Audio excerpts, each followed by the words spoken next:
Hello, everyone. It's Dr. Clark here with the newest edition of On the Couch with the Dogs Board. And today we have another special guest. She is a business owner, a Black business owner. She is a professional chef, but specifically within the realm of baking, because she is the owner of Mila's Front Porch in Oviedo, Florida, that specializes in amazing baked goods that ranges from regular baked goods to gluten-free all the way to vegan. I'm talking about none other than Miss Jamila Muhammad, but I'll let herself introduce the way she would like to. Hi, this is Jamila Muhammad. As you said, I'm the pastry chef owner of Mila's Front Porch. Mila's Front Porch is very special to me because I do a lot of allergen-friendly baking. So I do gluten-free, plant-based, or keto. Those kind of cover a lot of the major 8 allergen groups. Vegan also is no animal byproducts, or plant-based is no animal byproducts. So I've been a little bit over a year in my retail location, but I've done this since 2013 on the side. So I'm very happy to be here today.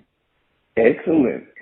Ms. Muhammad, if you don't mind me asking, what got you started within the realm of baking in the first place?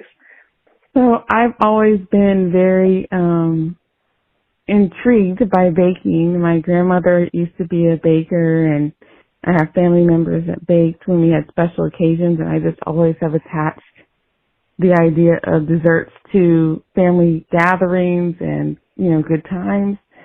So eventually when I got to about 16 years old, I started deciding that I wanted to make some extra money, and I started selling slices of cake.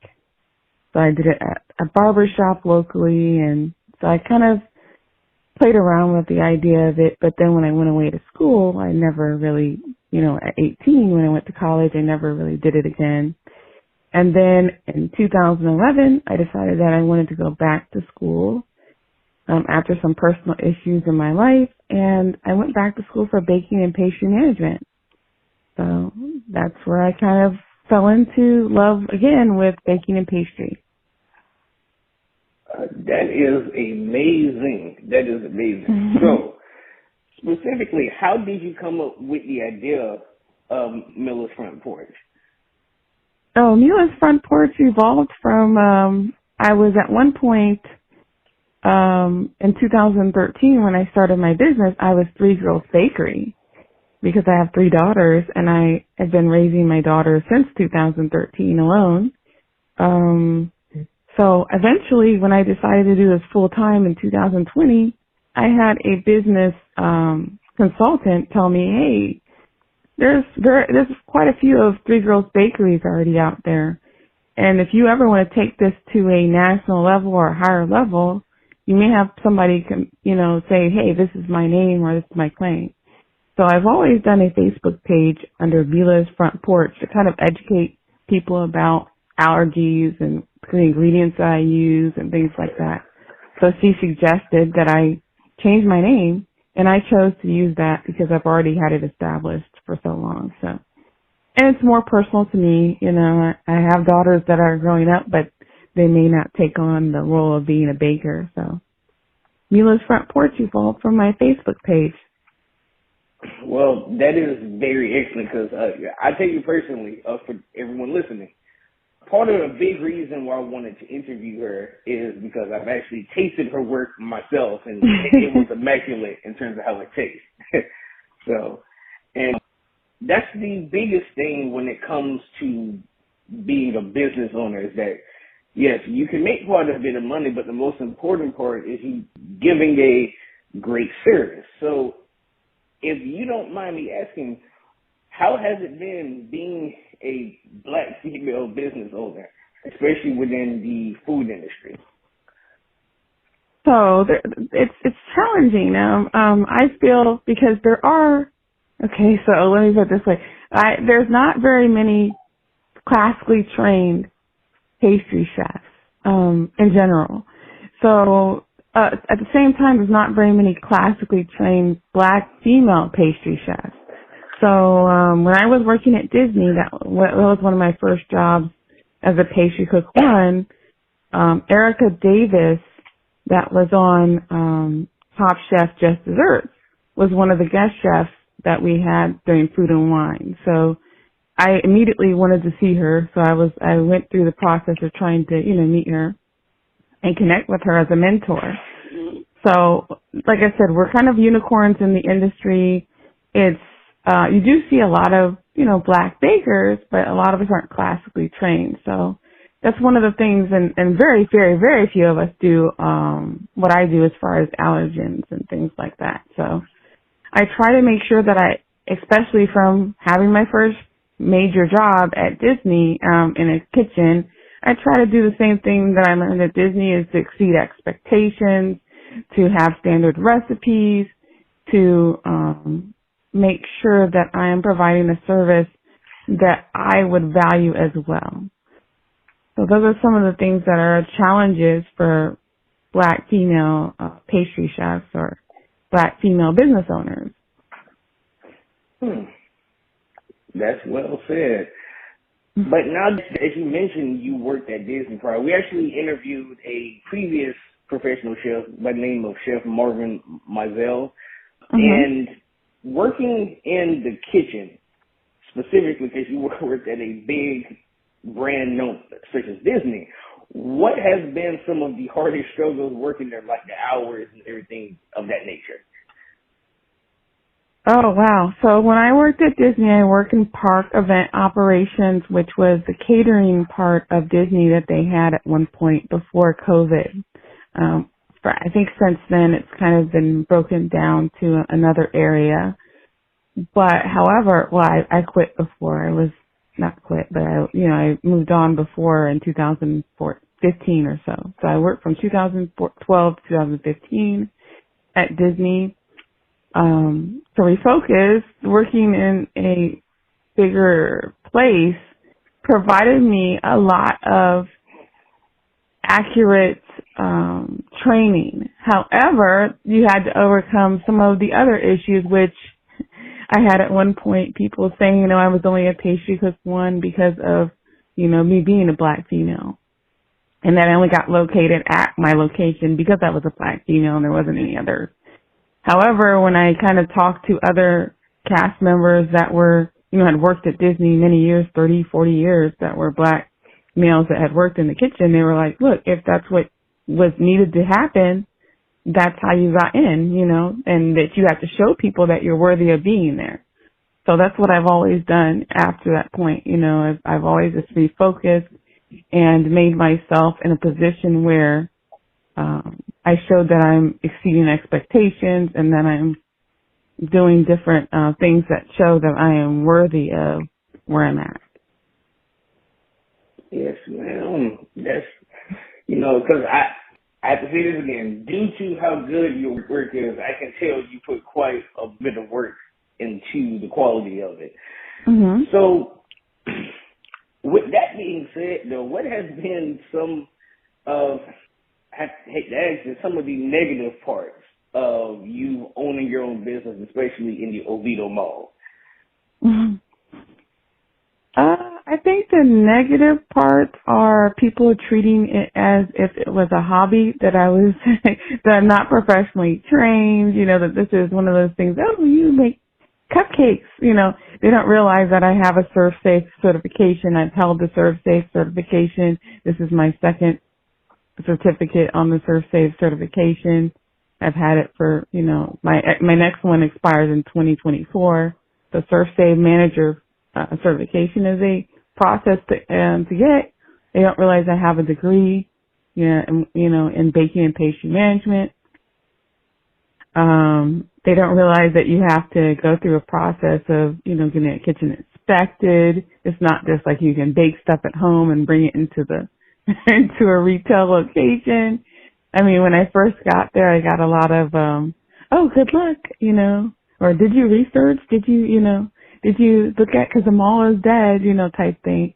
So, it's just, I think that it's kind of like, I used to call them microaggressions that would go on when I first got there. So after being there a year, I find that there's very, very supportive people, and then there's some that are not as supportive. So I just focus on whoever is most supportive and kind of let the other people that have their microaggressions and doubts have their microaggressions and doubts, and they just don't exist to me. So.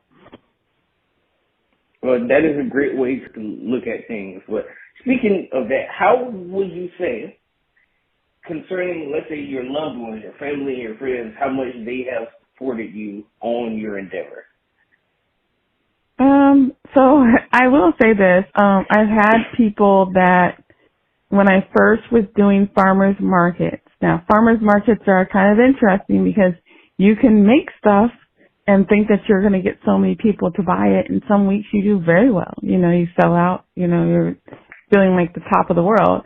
And then some weeks you go there and you only sell 2 things and you end up coming home and throwing away stuff, you know, or not, you know, selling. So I've had to overcome the doubt of family members that kind of were like, well, why don't you just get a 9-to-5 job? Why don't you just do this? You know, why don't you just work this way? But I also have had the challenge of being a single mom, which I have to do what in my schedule is best for my children, which you were mentioning family. So my daughters have always been my biggest champions. They've always been like, hey, Mom, keep going. So I kind of do it for them. That's why at one point it was 3 Girls Bakery. So I still keep them in mind. They still come and help me at my bakery, you know, when they're not in school. So that's kind of where my motivation lies, is having some future generational wealth for my daughters. That is very, very important, especially in like community for us, to instill a sense of foundation for financial success. I'm glad you actually brought that up. So I follow you through my social media, and I've noticed that you get quite a bit of catering orders. Would you say that that's your largest moneymaker, if you don't mind me asking? And how many do you usually get a week? So, yes. So I at this point have a business model that is dependent on orders. It's dependent on, because of the mall that I'm in, I know that you visited, it's a slower local mall. And at one point COVID kind of hit hard because the major stores like Macy's and Sears closed, and overall, and all the, you know, the national chains, they've closed many places as well. So the orders are important. I've gotten quite a few orders from major, you know, retailers like Walmart and Target, and the companies that are trying to introduce diversification of whom they use to supply, you know, the employee, like when they have an employee event, who they try to use for those things. So I am very thankful. There's also been Apple. There's been Northwestern Mutual locally. There's been quite a few, like you said, major people that actually use me. But also, I love the local people that have, I need 75 cupcakes for an event for my dentist office or my, you know, local PTA or things like that. I mean, I do also sometimes just do donations as well, and that sparks people to say, who's made these particular things? And then I get more orders that way. So the orders are very important to be able to stabilize my revenue stream. And so I depend on those. I also depend on them from a standpoint that I don't have to have inventory sitting that is not paid for.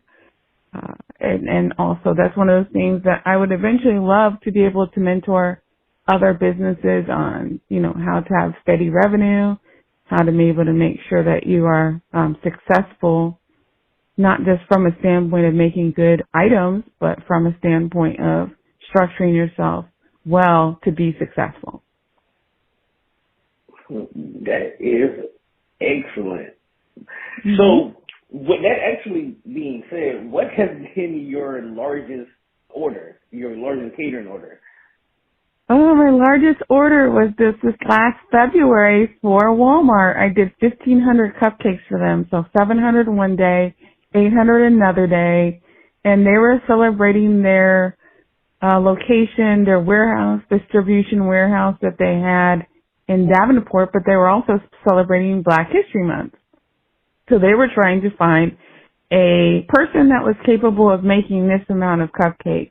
And I will be very honest with you, when I first got the order, I was like, yeah, I made that many cupcakes at Disney, but that was with the full staff. So I had to sit down and allow myself the idea of setting myself up for success. And that's something, I guess, like I said, I go back to Disney a lot, I understand, but that's where I learned how to do larger production. And so at Disney, we always kind of had an idea of a map of production schedules and setting yourself up for success and making sure that you can, exceed expectations within what you're trying to do. So I kind of sketched out a production schedule, and then I also had to set aside the time. And that was a wonderful order, and I hope that I will be eating that order again this February, to be honest with you. So, yeah, I'm looking forward to the larger orders like that. I love them. Wow. So if you don't mind me asking, about how long in total did it take you to bake all of those cupcakes? Okay, so what I did was I gave myself the week. So my week, I usually am off Mondays and Tuesdays. Those are like kind of the traditional bakery days that you're off. So I went in on, actually Tuesday I bought all the ingredients, of course, and then Wednesday, Thursday, Friday I baked. But Friday I also had to deliver the first set. So I went Friday and delivered the first set, and then came back in on Friday, baked the second part of my set because I already had started the first part of the set. And then Friday and Saturday I baked and decorated, and then Sunday that I had, and then Monday I delivered the second set. So it kind of each set was kind of almost 3 days because you think about it, Wednesday, Thursday, Friday, Saturday I had to deliver, and then Saturday came back, worked on it, Saturday, Sunday, Monday, I delivered again. So, and it's in a small oven. I don't have a commercial oven. I have a very nice, home convection oven, but it still has 2 racks in it. You can only fit a certain amount in the oven. So that's the next step is, I guess, a commercial oven eventually. But yeah, I did it in like your household oven that you have 96 cupcakes at a time. Well, that's one thing about our people. We can make things work. Exactly. We can make things work. Yes, ma'am. Yes, ma'am. So, for those listening, it's been because I know how busy you've been, especially during the time of Juneteenth. Because yes, I could, because I've been trying to interview you for a while because I want for people to hear your story and to get your business out there. Because I could already tell that, wow, she gets a lot of work. She gets a lot of work from the neighboring cities and things of that nature. So, because I know many chefs do this, especially when they have the time. Do you usually do any type of seminars or classes concerning different aspects of baking or just business owning, period? I have not, and I really would love to. I haven't gotten into the ability to look at structuring a class. I do mentor quite a few people. Quite a few people know me and or Facebook friends or Instagram friends, and they'll message me and say, hey, when you went to Commercial Kitchen, what kind of equipment did you buy? Or I have a friend of mine on Facebook that she has a cookie business, and I keep on getting on her about costing, food costs, because that's the only way you can make a profit is if you know food costs. So I would love to do a food cost for home bakers, especially because here in Florida we have a thing called cottage food law that allows you to make up to a certain point, everything in your home under certain guidelines. So a lot of people start with cottage food law, but they don't know how to cost things. They don't know how to be able to do the intimate details of a business. I think that it would be wonderful to be able to do those kind of seminars. So those are coming soon, hopefully. I just haven't structured it yet. So that's excellent. Because one big thing that we all need is advice in that industry. Mhm. But so I don't know if you've been asked this on a personal level before, but since we all live in Central Florida, have you gotten any notable guests like celebrities or politicians or anything of that nature that have bought directly from you at your location? At my location, I've had the mayor of Oviedo in. I've had, of course, my friend from the Jen Eats, Chef Jen, that's well known in the Central Florida area, and she's cooked for quite a few celebrities. I don't know that I've had any other celebrity guests at my location. I've had a couple in the past that, at, my farmers markets and things like that. So, yeah, I mean, I don't really carry this quote unquote celebrity status. I do because people know me, which is interesting lately. I've had people that will come to the bakery and take pictures of me and stuff, and I'm like, wait a minute, I a celebrity? But no, I really haven't had, but hopefully soon, more and more, I'll get more and more people that will be of that level that will come and visit, because I would love that. All right. Well, what would you say is your highest selling item as a whole, in terms of be it the type of food, the flavor it is, et cetera, et cetera? Okay, hands down, like, I make a vegan carrot cake, and that sells. People will be angry if it's not there. So, like, the other day I was rushing and I ordered the wrong size containers for my cake, and people were kind of, looking for the carrot cake, and I was like, I don't have the right size container, and so it kind of disappointed some people. But Monday I'll get the containers in. But the vegan carrot cake is my best seller because this is one of the recipes I developed. I develop recipes for my bakery, just because I saw that was a way to overcome, how can I put it, the monotony of everyone having the same thing. When you go to bakeries, I've been bakery manager at places, and they pretty much all have the same thing. However, when you are able to develop your own recipes, you can put a spin on it where people come there and they're like, wow, I'm really craving this particular item. I mean, the carrot cake is so craveable, people call it the carrot crack cake. So they're like, they come by and they're like, hey, you got any of that cake? So, yeah, that's the hands down bestseller. I also developed a recipe for a black bean brownie. I have a red velvet beet cupcake or cake that uses, uses beets instead of a red dye. I do traditional red velvet as well. Oh, and lately, I've made hummingbird cake and hummingbird cupcakes, and those have been very popular. So I have quite a few things that I have that are popular at the bakery just because they're only mine, and I develop the recipes, so. Well, that's so. Out of all of those things, or maybe even something you haven't named, what has been your favorite personal dish? Okay, so you tried it, and that's the other thing. I love chocolate cake. I love chocolate cake to be moist. I like it to be cakey, but not like stick to your mouth cake, like the roof of your mouth cakey. So like the chocolate cupcake that you have is a hybrid of the chocolate cake, because I also do a chocolate cake with fudge frosting at the bakery. But I love the vegan chocolate cake that I made with the fudge frosting. And I also make, that's something that I developed, the fudge frosting. And I also make the fudge frosting with the coconut oil frosting. So if you can't have the traditional, like when I make it with vegan butter, it has soy. Sometimes people are allergic to soy because that's a major allergen, one of the top 8. So I also make it with coconut oil. And I love the coconut oil one because it has that little bit of coconut flavor. Not huge, but it has that taste to it. So I love chocolate cake. I love anything chocolate. So that's my favorite. I can't advocate more for that. And I'm glad you brought it up. I have to be honest with you and everyone listening. I'm not that much of a sweets eater. But, Mhm. I wanted to support a black business, especially to see how hard you were working. And as soon as I got home and took a bite out of that cupcake, the first thing I noticed was the frosting was so light that it tasted like whipped cream in terms of its texture.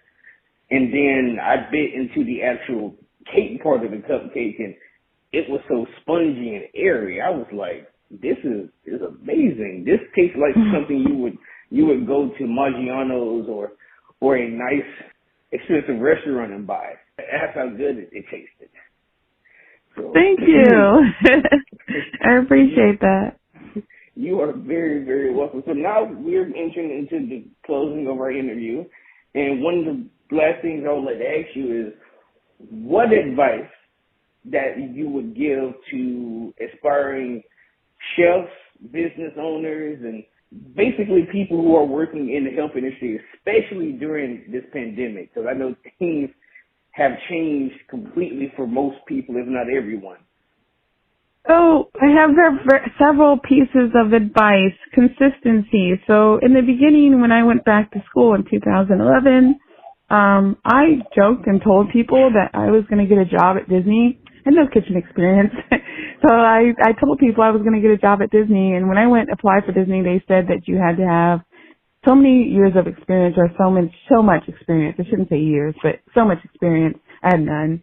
So I would volunteer. I would volunteer with every opportunity that was at school, every opportunity that I had to do what I could, what I wanted to do, even though I knew I could bake. Also the consistency of that if you want something really bad, if you say that you want it, you have to show up for yourself and it every day. So there's days that I sit at home and I'm like, gee, I would like to go to the beach today. However, that is the day that I put on my chef shoes, my, slip-proof shoes, and I go to work. So there's sometimes days that I, don't want to, but I have to motivate myself to remind myself why I do want to. Also making sure that you are constantly educating yourself in your craft. Things like SafeServe, which is food safety. I'm going to be going September 23rd to a conference where I have a scholarship, which is really wonderful, called Food Allergy Research Education. They're having a conference here in town. I'll be learning more about food allergies. Always talking to chefs, kind of get an idea of, what is industry standards, food costing, things like that. Also making sure that you provide yourself time to rest. Even though you're going to get up every day and go and be consistent, you also have to give yourself time to rest and time to make sure that you're able to be consistent. So those are some of the beginning things. Also for me, it's also not limiting myself on what I can or cannot do. When I got that call about 1,500 cupcakes, yeah, at one point I was like, I can't do this.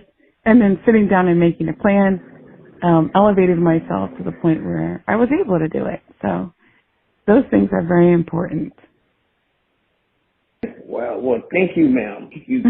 Thank you. Because I know there are many people who are listening who would love to hear that, especially for someone that's experienced and successful as yourself. Well, before I close, what would you like to ask, if anything, like to ask me, our viewers, tell me our viewers, or anything of that nature? Oh wow, I'm not sure what I would like to ask you. I mean, I know I've researched a little bit about what you do. I was just curious, what brought you to the Oviedo Mall that day, and did you frequently travel or things like that? How do you find guests for your show? I guess I'm asking multiple questions, but I'll let you answer that. Okay. Well, at the Oviedo Mall, since I'm new here to the Central Florida area, I was there with someone, and they were looking for a specific item. And while I was waiting for that person to leave out of one of the stores, I forgot which one, I saw your store, and then I saw you, and I saw what I assumed to be one of your daughters there. I was like, wow, that is a black baking business in the mall. I don't think I would ever see that. So that's when I walked up, I saw you had some of the items available to purchase. I bought a cupcake because, I'm not a sweets eater, but I wanted to support. Right. Then what wound up happening was I saw that you had social media and everything plastered on one of the boards you had. So, and then that's when I told you that I was going to contact you later to do an interview. I trouble whenever I have time, but it's one of those things, or infrequently technically.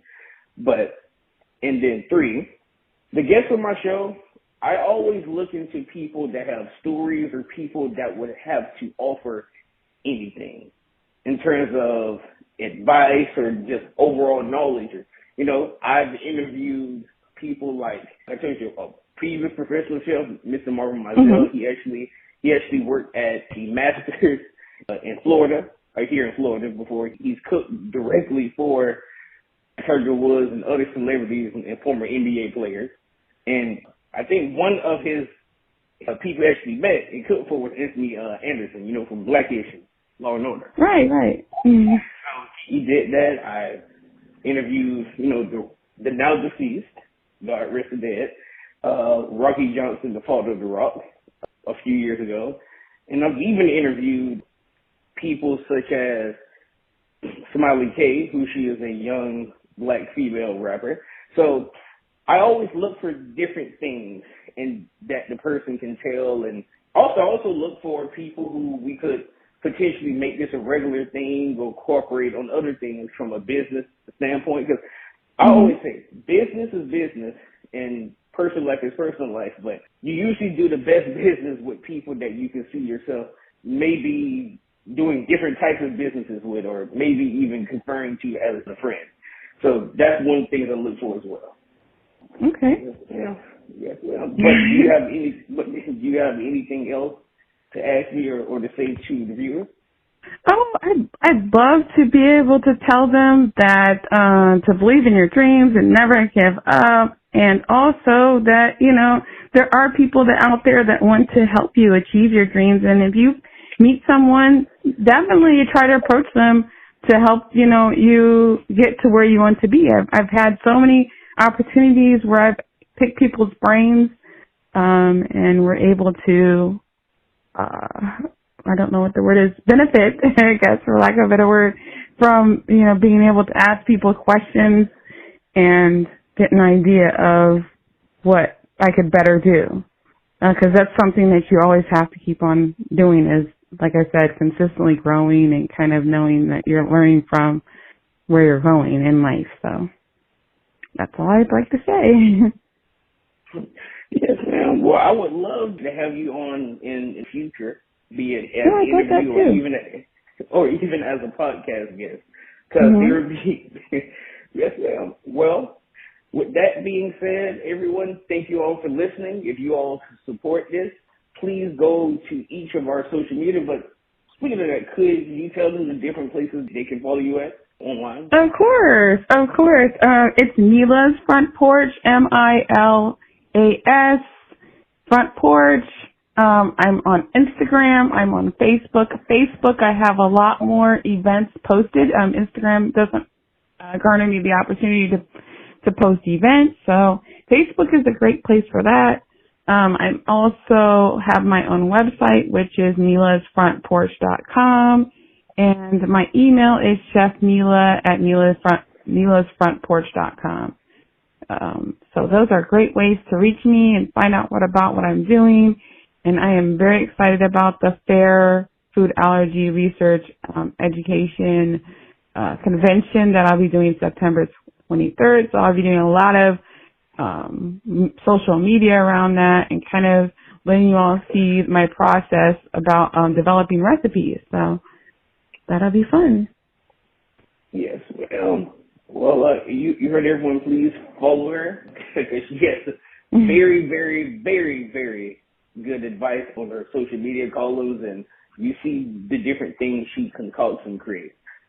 But with that being said, everyone, thank you for listening. If you like this, please like it, share it, comment it on whatever platform. Get it out as far as you can. But with that being said,